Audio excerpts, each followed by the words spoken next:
Welcome to the Research Works podcast, brought to you in association with the Healthy Strides Foundation.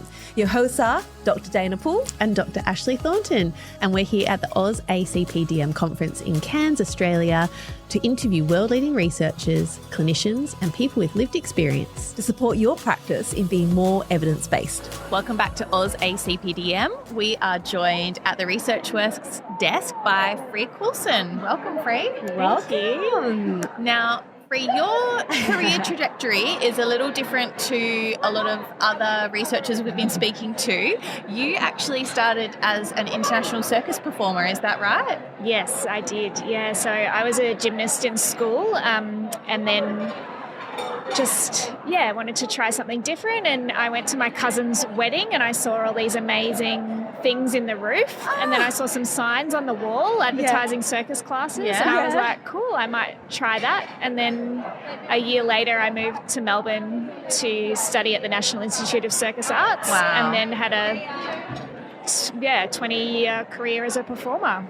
Amazing. Is so cool. So you did all that and then you decided to train as a physiotherapist, is that right? Yes, so I had seen my fair share of physios over the years. Yes, I can imagine. So I pretty much already knew how to do it, right? Yeah. You've done all your prac hours already. Yeah. But yeah, it made sense to me in terms of having a job that was quite physical. Like I could never see myself really kind of sitting at a desk all day. And also I did, there was that kind of that embodied knowledge a little bit where I felt like I understood what that career looked like. Yes. Well, that version of that career looked like. And I knew the people that I wanted to work with at that stage, and so it felt a little bit more like a known pathway to me, where I could still potentially also keep performing as well, because it's a little bit more flexible than some other careers. Yeah. Wow. And then you went ahead to combine the two, and so now you are a doctor. You've got a PhD. You have your PhD paper that's here at AusACademy. So very prestigious. Very. And let's just give everyone the title of the paper you're presenting. So the Circus Project, co-designed a circus-based intervention to enhance physical activity participation for preschool-aged children born preterm. And I feel like that summary you gave us about where you've come from, this just makes so much sense. It's so cool. Oh, thank you. I think it was the first, I don't know, there's magical moments where a lot of things in your life come together and suddenly everything makes sense and you're like, oh. Yeah. So at the time my daughter was 3, so she was preschool age. And I had spent years as a performer and a coach, and had spent a lot of time working with young people as a coach of circus, and just seeing the space that it gave for kids who didn't like competition, didn't sort of fit in or feel like they could achieve the standards required of some other types of physical activities. And for kids that could have a variety of things available to them and have choice within that. So if you go to a circus class, you might become obsessed with juggling. You might love to be an aerialist and work on the trapeze. You might love balancing, and so you'll be an amazing unicyclist, so circus is kind of this huge umbrella term for just all this amazing fun stuff you can do. And I think the way that it came together, and it allowed, because the long story, it's a podcast. Alicia Spittle, her kids were coming to my circus school, and so she approached me and she was like, so circus seems pretty cool, right? She's like, have you thought about doing a PhD? Oh, wow. And I was like, I mean, theoretically, yes. Yeah, sure. How hard could it be? And then a couple of months later, we had designed this project, where we thought, well, we know how good it's done for ourselves, for me, myself, and Alicia's kids and my kids. Here she is. And we want to see if this could possibly be an avenue for kids who potentially don't find their space in other activities to have this available to them and to know that it exists and that we would support them. Yeah, that's pretty incredible. I guess from there, talking a little bit more about what the intervention actually looked like. Should we have a chat about that? Yeah, so I didn't know what it was going to look like. Because I knew that circus was amazing, but I also knew that preterm children weren't accessing it particularly much. And so what we thought would be appropriate and important is to co-design what this intervention could look like for these kids. So yes, we knew that we wanted to use circus, but how we did that, we still weren't sure about it. So we worked with a group of parents of young kids, preschool age children born preterm, circus coaches, and then myself and another physio researcher, a paediatric physio, and a paediatric psychologist to design, what's this thing going to look like? So we did about 9 months of co-design to develop the intervention. Pretty cool. It is very cool. And so when I think about circus and the types of skills that are involved in circus activities, I'm thinking of those like quite foundational movements when we talk about physical activity and movement skill development. Can you talk to us a bit about, I suppose, what we know about circus activities and how they relate to health outcomes? Yeah, it's a really great question, actually. And I think it's important to remember that this is circus for preschool age children. So a lot of people get really like, oh my God, like, are you going to have them flying through the air and things like that? Like, it is age appropriate, firstly. But I think what's really great about circus is that variety that I mentioned early is it really is like every part of gross motor and fine motor skills that we would want to develop in a preschool age child or optimise.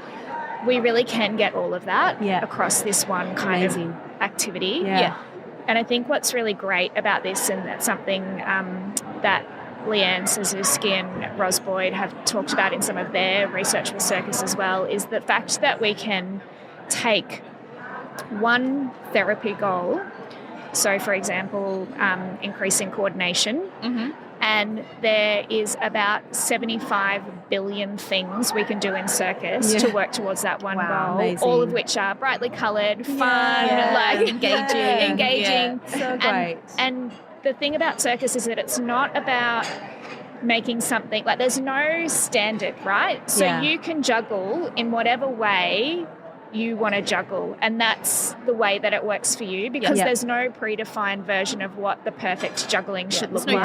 There's no textbook, and it's really as much about being creative and making it work for everybody as it is about actually performing the skill. And in fact, in circus, the more uniquely you can perform a skill, the more, in quotes, successful you are at that. Which I think in terms of the kids that we work with, that's amazing. That's exactly what we want for them, right? How beautiful is that? Like, you know, in terms of embracing uniqueness through the entire process, it's just kind of like, it's by design. Exactly. Right? How great is that? And it's so purposeful, because I think the thing that, because I speak to a lot of coaches in other sports where there is, you know, like football, there is a way to play a football game. There's about it. So to alter that activity to be inclusive for all can be a really massive undertaking, and quite often can be unsuccessful and end up being maybe exclusionary without meaning to be. Whereas in circus, because it's just the piece of equipment and you do whatever you want with that piece of equipment, every child, like, it would be rare for 2 or 3 children to use that equipment in exactly the right way. So by design, the diversity is valued. So great. Gosh, there's so much to take home from that. And I suppose, I mean, it's hard to wrap up an entire PhD in a short snapshot podcast here, but give us a bit of an idea of where to from here now. Now that you've gone through this amazing process of co-design and looked at this in this population, like, what happens now? Like, who can access it? Where can they go? Because it's very exciting. It's like, when and where? Thank you.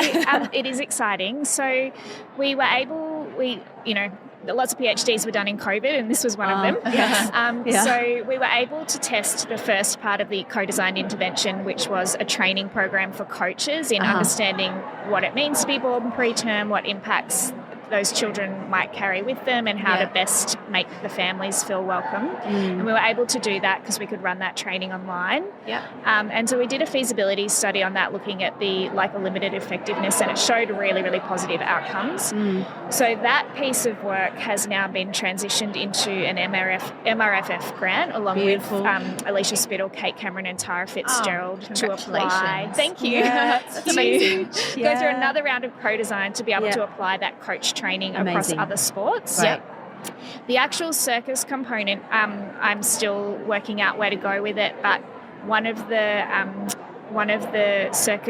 biggest circus schools in Australia, who had some coaches go through the training program, have actually now started their own circus program based on the teachings of that. And I saw that they were just featured in the Canberra Times for that. So I think it's great. It's got legs, and circus schools are embracing this idea of yes, we're already inclusive, but how can we be really explicit about that and attract, particularly the preterm cohort that we're interested in, because we know that there's lower activity rates in that cohort, so it's a really great opportunity. Amazing. Well, and there's lots to be learnt with how inclusive and accessible circus is for children, and translating that, as you said, across other activities and sports, and spreading the message. So exciting. Well, congratulations, Free, on all of this. Doctor, let's make sure we say that. Thank you for sharing this with us today, and hopefully everyone can look into it a little bit more as well, and inspires other people to look into other ways of engaging in physical activity in such a fun way. It's brilliant. Thank you. Thanks for having me. Thanks for coming. So all of our listeners, hope you really enjoyed that. But there's still more to come. Talk to you again soon. Bye. Bye.